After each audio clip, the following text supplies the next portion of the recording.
I'm Al Hunt. And I'm John Heilemann. And with all due respect to Macy's, you can take the Donald off of your shelves, but you can't take the Donald off of us.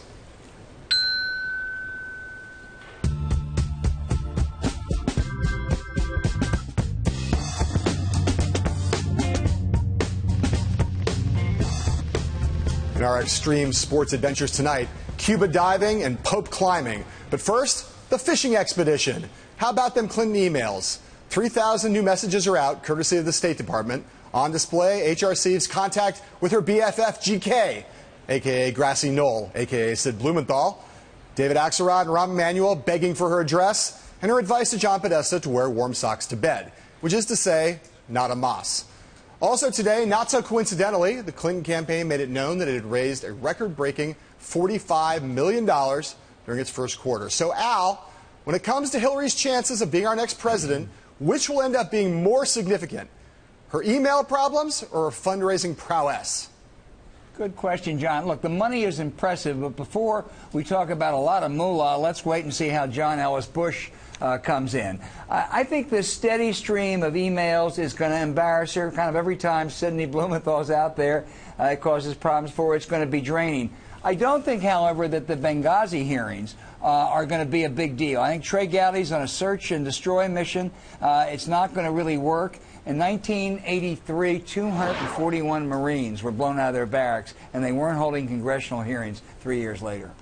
We still do not know, Al, what is going to come of this email inquiry, and there's still some possibility that there will be some kind of significant problem that will arise. We've seen some occasions in which there have been emails that the committee has asked for, that they thought they had asked for all of them to be sent over. They've now turned out that there are some that hadn't been sent over because, in fact, they hadn't been turned over. There are questions that keep arising out of this email thing, and I continue to think that it is not a small problem for her. But in the end, being able to raise enough money to go toe-to-toe with a candidate like Jeb Bush or someone else who raises over $1 billion in 2016. If you didn't have that ability, Hillary Clinton would be dead, and she does have that ability, so she will not be dead, so that matters more, I think. And you were right, John Heilemann. Today, President Obama announced that the United States and Cuba will open embassies in each other's capitals, reviving diplomatic relations for the first time since 1961. The progress that we mark today is yet another demonstration that we don't have to be imprisoned by the past. Time and again, America has demonstrated that part of our leadership in the world is our capacity to change. It's what inspires the world to reach for something better. A year ago, it might have seemed impossible that the United States would once again be raising our flag, the Stars and Stripes, over an embassy in Havana. This is what change looks like. Republicans like Jeb, Walker, Rubio, and Cruz don't like this one bit. But, John, can these Republicans gain an advantage by opposing President Obama on Cuba? It's not that often that I get to answer a question quite this simply, Al. The answer is no. They cannot. Right. And the reason is, I think, that there are President Obama has a lot of problems on foreign policy. There are a lot of weaknesses. There are a lot of places in which Republicans can gain ground. This, I think, is not one of them, and I think mainly because of the fact that, except for a very small portion of the Cuban population, Cuban exile population, Cuban immigrant population in Florida, this issue doesn't really matter very much at all. And to the extent that it matters on a broad scale, I think most people look at this as progress. And standing in the way of progress in foreign policy is not a place where a Republican Party that has a lot of problems with progress to begin with wants to be. You know, John, you're right. The whole point of American policy for a half century has been to topple the regime. Now, soon, the Castro boys are going to be gone because of old age. That'll work a lot better than the policy because that system can't survive. And when you look at other problems around the world, ISIS and Putin, Cuba looks like a theme park from the 1980s. Well, it does, and I think, Al, you know, it was interesting when we saw Rand Paul and Ted Cruz and others get into a bit of a fight. Marco Rubio, some others earlier get into a fight about the normalization of relations in Cuba. Rand Paul making the argument that the embargo clearly had not worked. And so being on the side of a policy that was obviously failing is not the right place you want to be. In that case, I think Rand Paul was a Republican who grasped the truth of the situation with both hands. Yeah, I agree. I think this is yesterday's issue. All right, moving on. The Pope is coming. The Pope is coming. On his September trip to the United States at Pontifex, will visit Obama at the White House, address Congress and the United Nations, and hold Mass at Madison Square Garden. But he's also planning to make some man-of-the-people pit stops at a charity center in Washington and a prison in Philadelphia. Al, I ask you, to what extent will the Pope's visit complicate the lives of the Republican 2016ers, and in particular, the Catholics among them? Yeah. John, imagine some of John Boehner's backbenchers who say, wait a minute, you invited this guy to address a joint session, and then he's going to have lunch with the homeless, and then he's going to the United Nations the next day, and then he's going to hang out at a prison. You know, what have you done? This is not your father's Pope. I think this is going to be a powerful trip. I think that address to a joint session will be a seminal moment, and a lot of Republicans will squirm when he starts talking about helping the poor and climate change and checking unbridled capitalism. But a few Democrats may squirm when he starts talking about the unborn. This is going to be a powerful trip, John. I think it's going to be a very powerful trip, Al, and I think what's been so fascinating about the Pope of late, especially in the wake of the encyclical on climate change when it came out, you saw Republicans like Jeb Bush basically saying the Pope should stay out of politics. I trust the Pope on religion. I don't trust the Pope on science. And then you saw the Vatican, not the Pope himself, but others in the Vatican, top cardinals, slapping back at the Republican Party and saying that Jeb Bush was wrong, wading into American politics in a way that we haven't seen religious leaders do very often. This is a Catholic Church and a Vatican that knows how to get into a political scrap. And I think that the Republicans are going to, not only is this going to be a successful trip for the Pope, or a big trip, but it's one where if Republicans don't play it right, they could end up getting smacked around by not the Pope himself, by the Pope's people. Yeah. All right, coming up, my trip to Michigan to hang out with Jeff Daniels. The newsroom, politics, and a dead deer fly after this.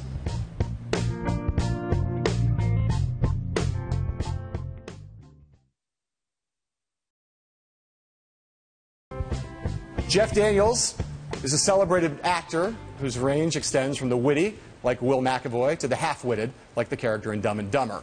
After a 30-year career in film, on TV, and on stage, filled with ups and downs, he landed behind the anchor desk in the HBO series The Newsroom and won an Emmy for his performance. Since then, he's become a hot commodity again in Hollywood, playing John Scully in a new movie about Steve Jobs. He's in a new movie called The Martian with Matt Damon, directed by Ridley Scott. And he's filming a new action movie called The Legion. So I went to Jeff's house in Chelsea, Michigan, to talk about all that and some politics.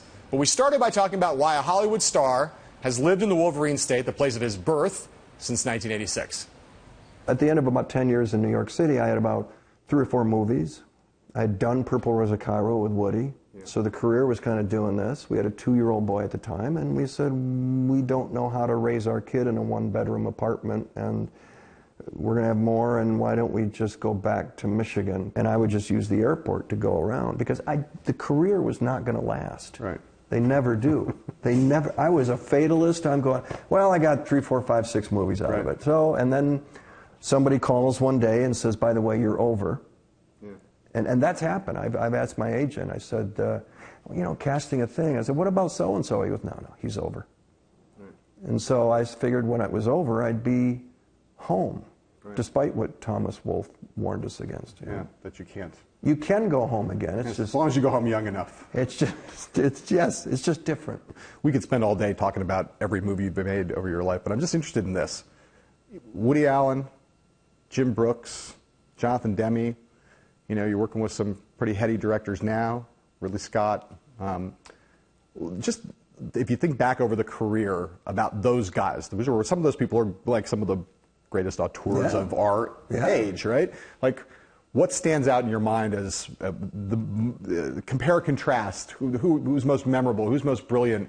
Who did you enjoy working with most? Just talk about that kind of panoply of great directors. Every single one of them I mentioned, including Robert Altman and Mike Nichols, Matthew Warchus on Broadway and God of Carnage. I mean, and I'm forgetting some.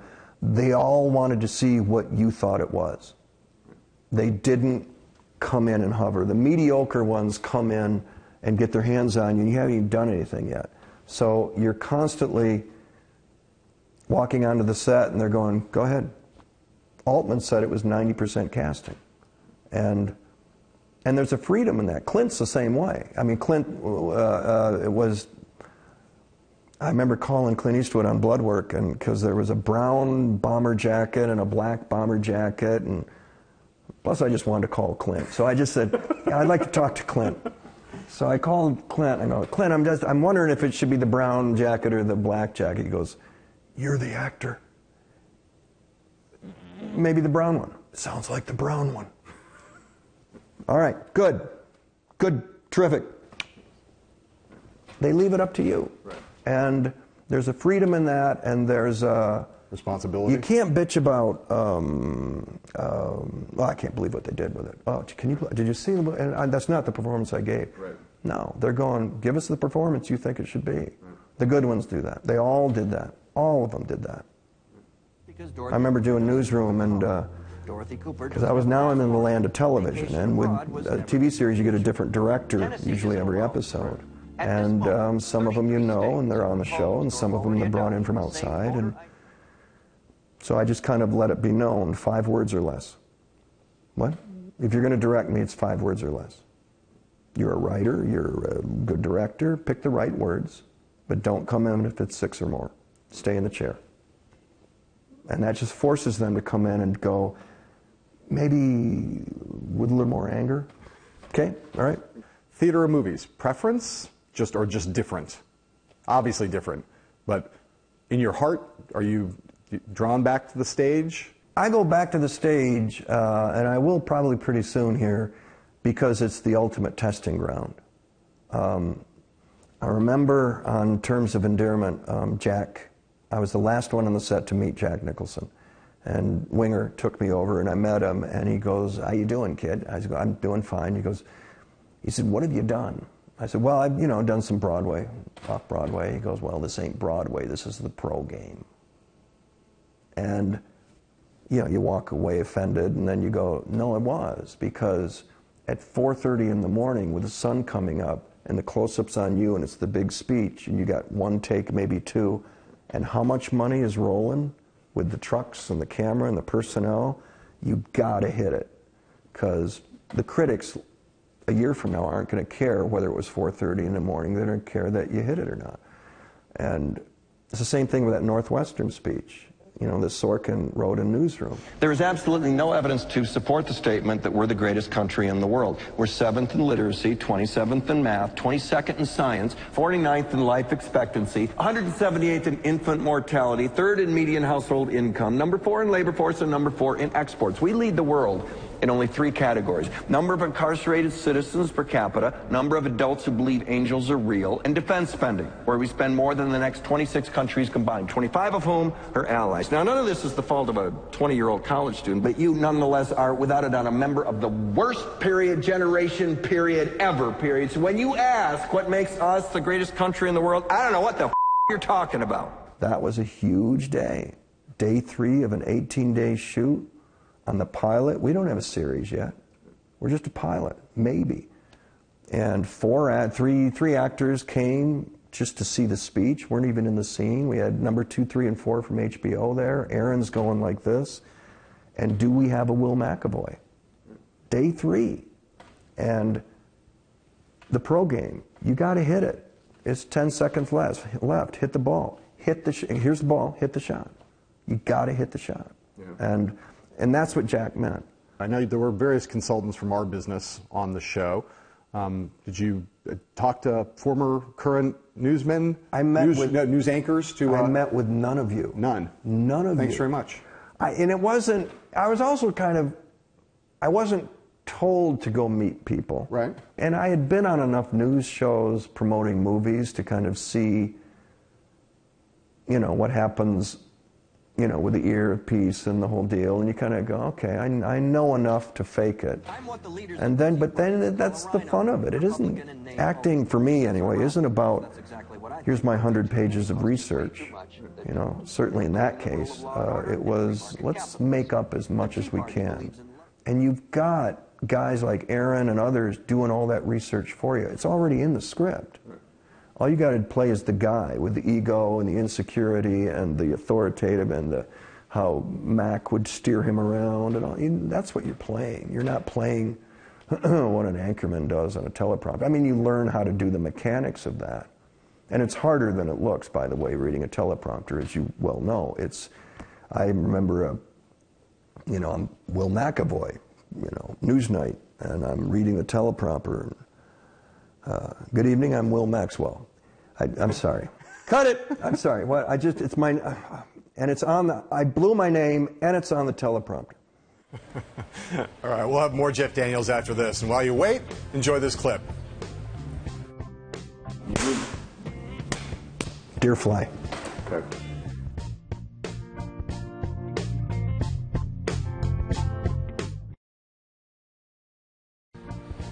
We're back with more of my chat with Jeff Daniels, in which we talk about why the Newsroom was such a polarizing show.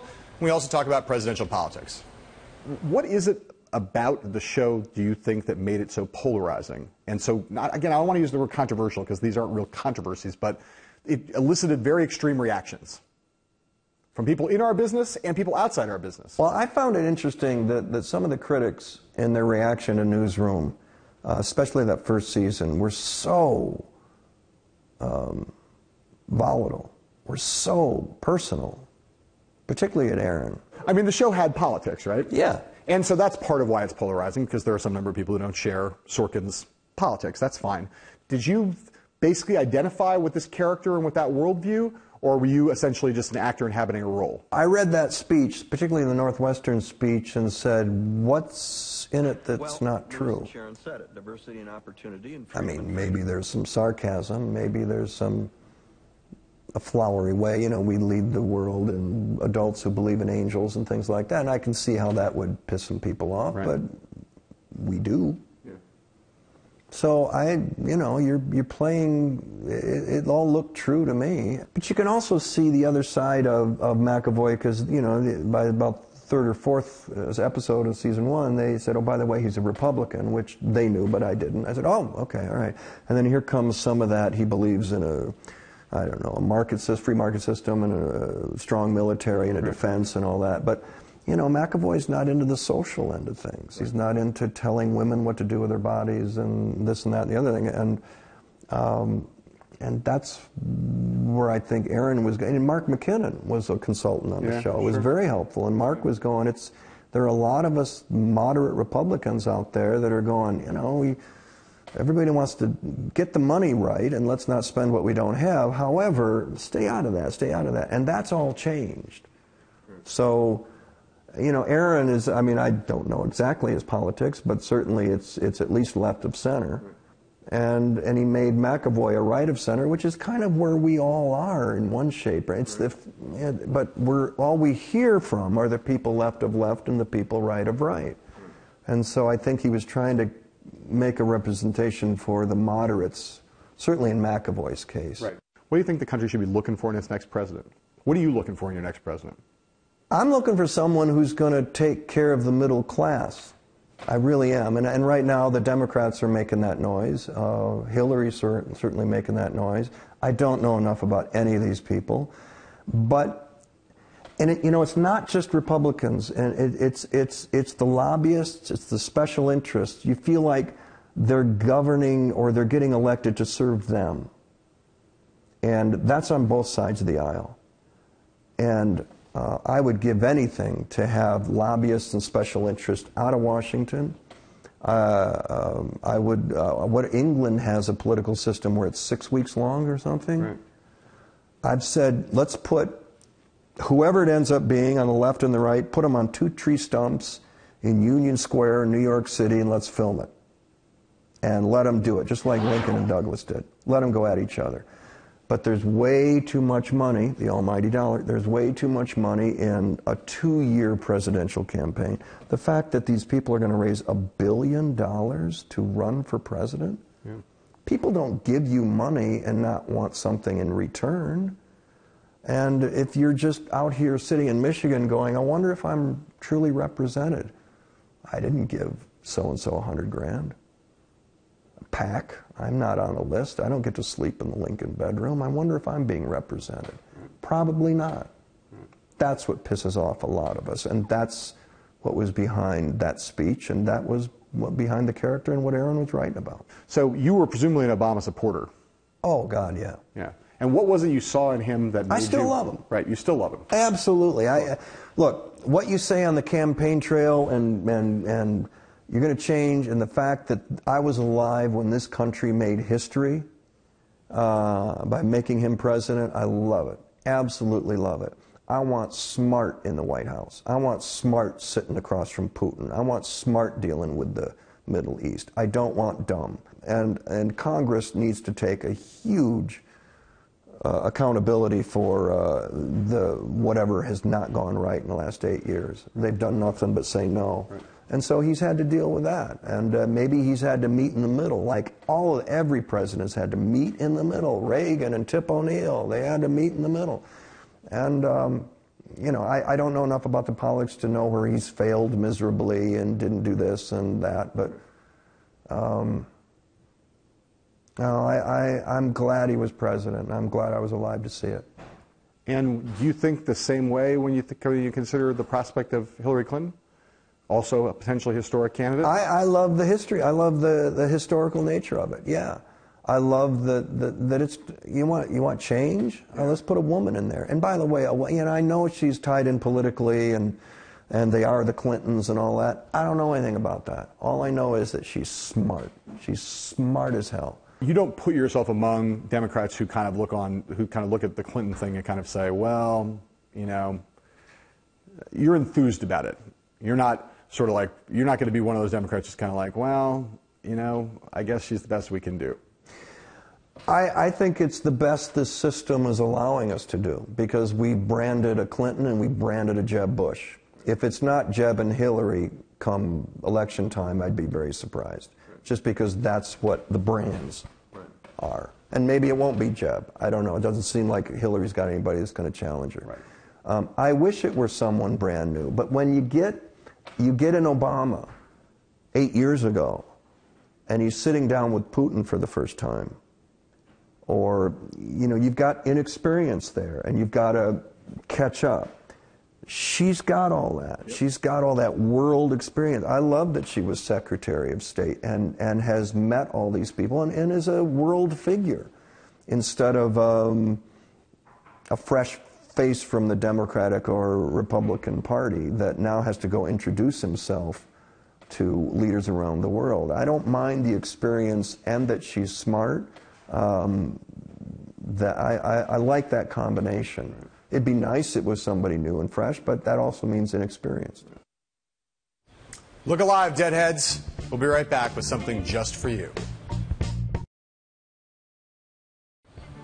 Tomorrow, we'll quiz White House Press Secretary Mike McClintock, a.k.a. Matt Walsh of Veep, on famous briefing room quotes. But also, we're going to talk about a new poll that shows Democrats and Republicans love the Grateful Dead, although Republicans love them more.